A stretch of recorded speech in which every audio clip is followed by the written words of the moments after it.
gaya hidup yang berkembang dewasa ini ya. Ibu akan tunjukkan sebuah foto ya. Mana? Bu, boleh tanya dulu nggak Bu? Ya. Mau tanya dong, ideologi itu apa Bu? Ideologi ya. Jelaskan dulu kan. Tadi udah mau foto soalnya. Ya nggak apa-apa. Jadi ideologi itu adalah dapat diartikan sebagai sebuah sistem keyakinan yang akan membantu perilaku dan tindakan sosial. Dari bahasanya, ideologi berasal dari perpaduan dua istilah Yunani yaitu iden dan logos. Iden berarti memandang, melihat, ide, dan cita-cita. Sementara kalau logos itu adalah logia atau ilmu dari perpaduan kata tersebut. Jadi ideologi dapat diartikan sebagai seperangkat ide yang membentuk keyakinan dan paham untuk mewujudkan cita-cita manusia. Seperti itu ya, Ibu. Baik Bu, paham Bu. Makasih Bu. Kalau Ibu menunjukkan satu foto ini pasti teman-teman tahu lah, karena teman-teman juga pasti melihat di media sosial, di TikTok itu banyak banget. Nah, Ibu akan tunjukkan fotonya. Gak punya. Nah, ini adalah fashion with Citayam. Iya. Cit ayam. Nah, ini adalah sebuah perkembangan di zaman sekarang ini mengikuti sebuah tren yang ada di luar negeri. Jadi tren yang di luar negeri itu masuk ke Indonesia, maka kita orang Indonesia ini mengikuti tren-tren seperti yaitu gaya, terus mungkin rambutnya dari Korea itu kan biasanya pirang gitu ya, warna gitu. Nah, jadi biasanya anak-anak Indonesia ini kalau udah libur, apalagi anak SMA, kalau udah liburan kan pasti dipirang-pirang rambutnya biar jadi kayak orang-orang Korea.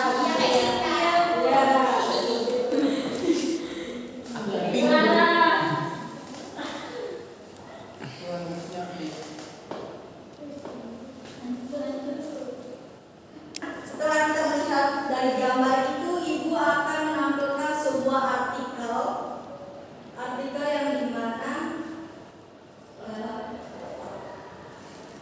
kita bisa melihat tren-tren itu asalnya dari mana sih? Nah, seperti itu ya. Ibu akan meminta beberapa orang, satu orang itu berparagraf untuk membacakan artikel yang bertema fenomena hip-hop. Mungkin dimulai dari Sita terlebih dahulu. Oh iya Bu. Kelihatan Bu. Kelihatannya. Gimana udah? Sudah Bu. Oke Bu. Salah satu fenomena globalisasi di Indonesia dalam bentuk interaksi budaya adalah masuknya berbagai kebudayaan Korea Selatan di Indonesia. Budaya Korea yang masuk ke Indonesia ini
populer edisi bulan April 2021 dan telah bertahan pada posisi ini selama 35 bulan.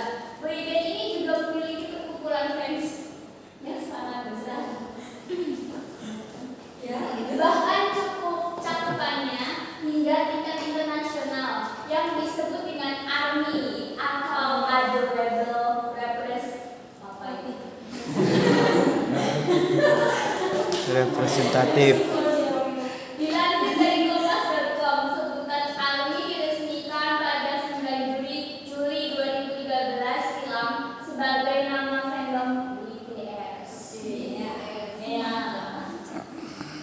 Kesenangan seseorang terhadap idola atau sebagai fans kerap kali menimbulkan berbagai dampak negatif maupun positif.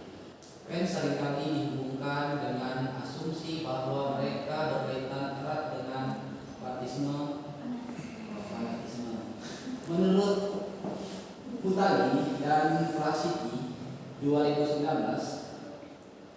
fanatisme dapat diartikan sebagai suatu keyakinan terhadap objek fanatik yang sering dikaitkan dengan sesuatu atau rasa senang yang berlebihan pada suatu objek, di mana sikap fanatik ini biasa ditunjukkan melalui antusiasme terhadap objek yang ekstrim, emosi, minat yang berlebihan dalam waktu lama, serta seringkali menganggap hal yang mereka yakini merupakan hal yang paling benar.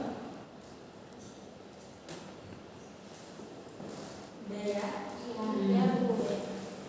Nah, dari artikel yang telah kita lihat bersama, dari foto yang kita lihat bersama juga, Ibu ada beberapa pertanyaan untuk kita dalami bersama materi ini.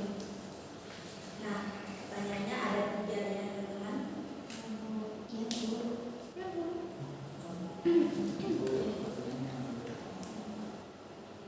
Nah, pertanyaan yang pertama itu, gaya hidup apa saja yang ditampilkan dalam foto maupun artikel tersebut? Yang kedua, sejauh mana hal tersebut terjadi dalam lingkungan sekitar? Yang ketiga, apa dampak positif dan negatif yang timbul dari gaya hidup semacam itu? Teman-teman nggak perlu mengurutkan, misalkan nomor 1 itu apa ya. Nah, teman-teman tahu jawabannya nomor berapa, nomor apa itu berapa? Ada yang mau mulai duluan? Saya, Bu. Ya, silakan Clara.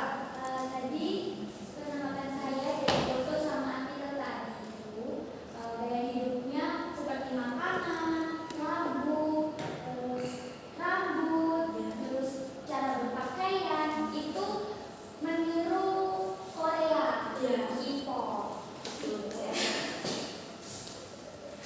Terus Sejauh mana hal tersebut terjadi? Nah, penangkapan dan penglihatan saya itu juga kebanyakan anak-anak sekarang itu lebih mengikuti gaya hidupnya Korea dari bahasanya, makanan dan fashion dan lain sebagainya.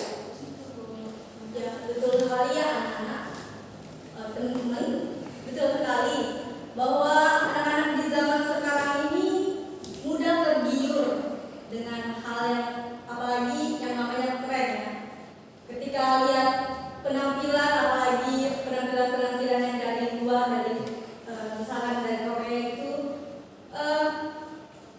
anak-anak akan ikut mengikuti tren-tren tersebut. Jadi anak-anak zaman sekarang ini ketika melihat tren ya langsung ikut seperti itu. Nah, mungkin ada lagi yang mau menyampaikan tanggapan atau jawabannya atas pertanyaannya.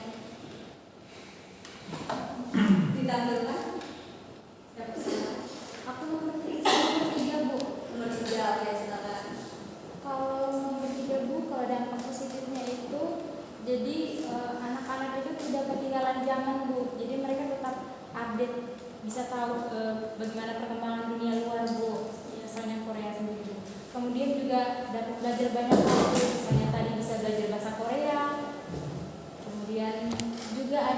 budaya-budaya positif yang mereka ambil Bu, seperti orang Korea kan Bu sopan-sopan kan Bu, kalau ketemu yang lebih dewasa itu biasa disapa, ditunduk gitu kan Bu. Nah itu akhirnya orang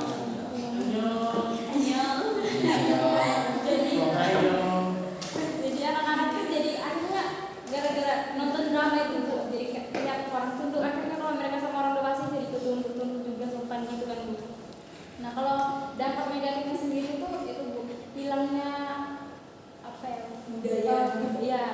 budaya mereka itu mulai luntur gitu Bu. Jadi yang mungkin kalau di desa-desa nggak boleh, kalau warnain rambut itu kadang jadi hal yang kayak mana gitu ya, dilarang itu. Akhirnya karena itu budaya-budaya gitu, akhirnya warnain rambut, terus pakaiannya juga jadi buka-buka gitu. Seperti itu ya. Bisa kita lihat ya dari jawaban Berlin pasti suka K-pop ya. Iya. Suka apa nih? Suka apa? BTS. Kalau tahu BTS tahu dong nama-nama membernya itu siapa aja? Jungkook. Tahu ya? Apa tuh? Kim Jong Un. Terus lagu-lagunya apa juga? Atau gerakan-gerakannya apa juga? Ya, betul sekali apa yang dikatakan Berlin tadi ya. Jadi bisa dilihat kalau tren itu bisa membuat bisa berdampak negatif, bisa berdampak positif. Nah, seperti yang Berlin bilang tadi, dampak positifnya itu orang-orangnya itu ramah-ramah. Nah, jadi itu bisa diambil yang baiknya.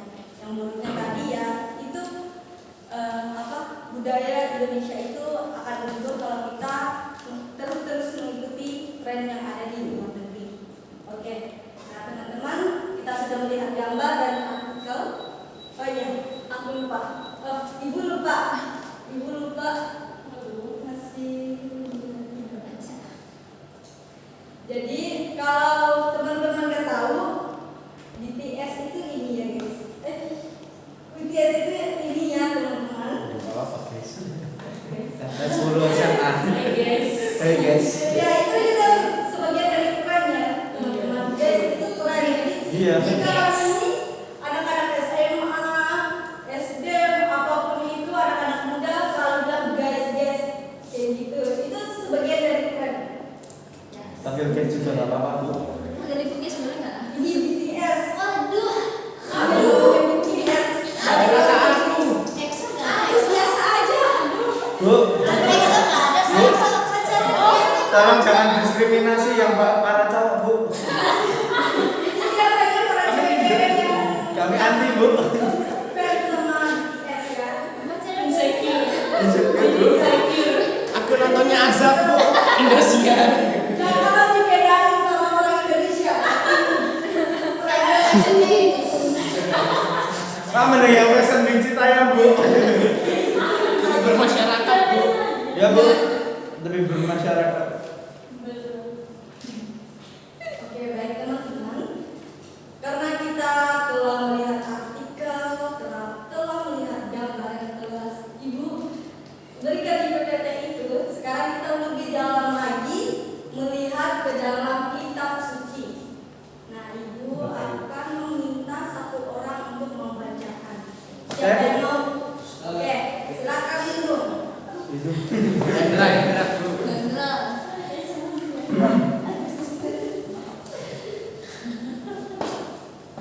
Maka Yesus dibawa oleh roh merupakan gurun untuk dicobai iblis. Dan setelah berpuasa 40 hari dan 40 malam, akhirnya laparlah Yesus. Lalu datanglah si pencoba itu dan berkata kepadanya, jika engkau anak Allah, perintahkanlah supaya batu-batu ini menjadi roti. Tetapi Yesus menjawab, ada tertulis, manusia hidup bukan dari roti saja, tetapi dari setiap firman yang keluar dari mulut Allah. Kemudian iblis membawanya ke kota suci dan menempatkan dia di hubungan bait Allah. Lalu berkata kepadanya, jika engkau anak Allah, jatuhkanlah dirimu ke bawah, sebab ada tertulis, mengenai engkau, ia akan memerintahkan malaikat-malaikatnya dan mereka akan menantang engkau di atas tangannya supaya kakimu jangan terantuk kepada batu. Yesus berkata kepadanya, ada pula tertulis, janganlah engkau mencobai Tuhan Allahmu. Dan iblis membawanya pula ke atas gunung yang sangat tinggi dan memperlihatkan kepadanya semua kerajaan dunia dengan kemegahannya, dan berkata kepadanya, semua itu akan kuberikan kepadamu jika engkau sujud menyembah aku. Maka berkatalah Yesus kepadanya, nyahlah iblis, sebab ada tertulis, engkau harus menyembah Tuhan Allahmu, dan hanya kepada Dia sajalah engkau berbakti. Lalu iblis meninggalkan dia, dan lihatlah malaikat-malaikat datang melayani Yesus. Demikianlah sabda Tuhan. Nah, teman-teman, kita sudah melihat bacaan yang dibacakan oleh Yudung. Kira-kira dari isi bacaan itu apa yang teman-teman tangkap? Atau apa sih pesan yang menarik dari bacaan dari Matius ini? Kira-kira? Menahan godaan, Bu. Gimana? Menahan godaan.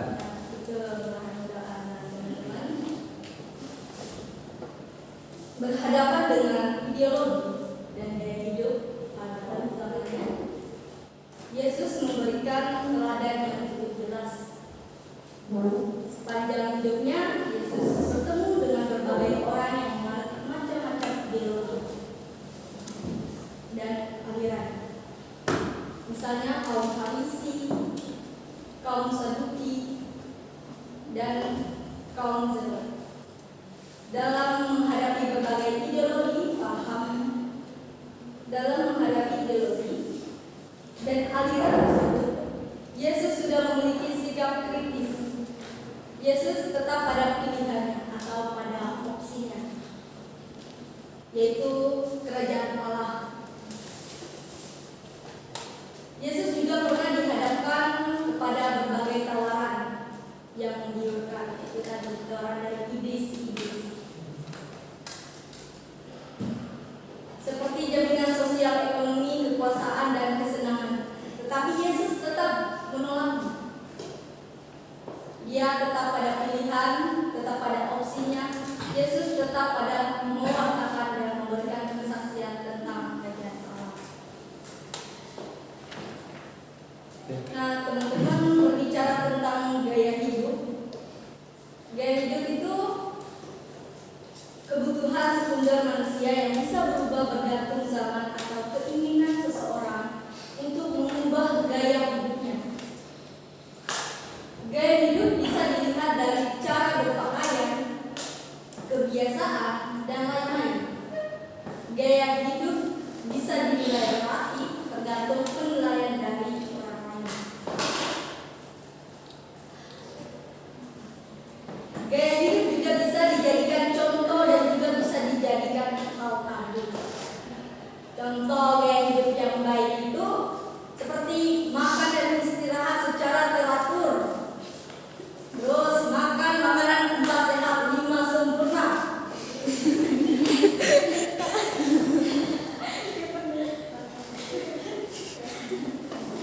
Dan seperti itu ya teman-teman.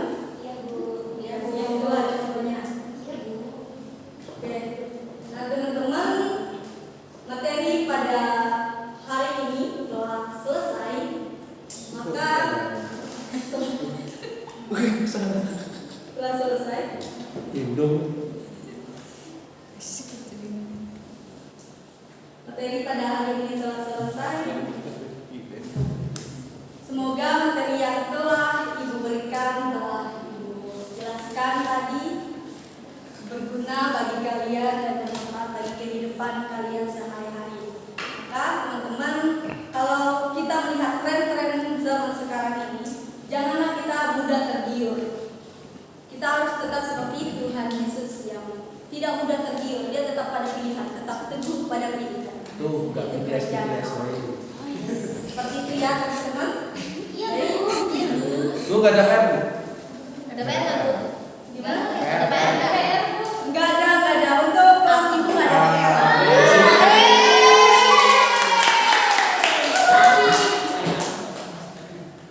Ada yang perlu ditanyakan? Sudah jelas? Lapar puasa ya. Kalau sudah jelas, mari kita tutup dengan doa. Ya tadi ibu lupa untuk doa di pembukaan tadi, nggak apa-apa. Sekarang kita tutup dengan doa. Siapa yang mau menutup dengan doa? Bapak Bu, doanya udah tadi pagi nggak, Bu? Bina Bu. Gusti. Dia tanya siapa yang mau? Bu, Gusti.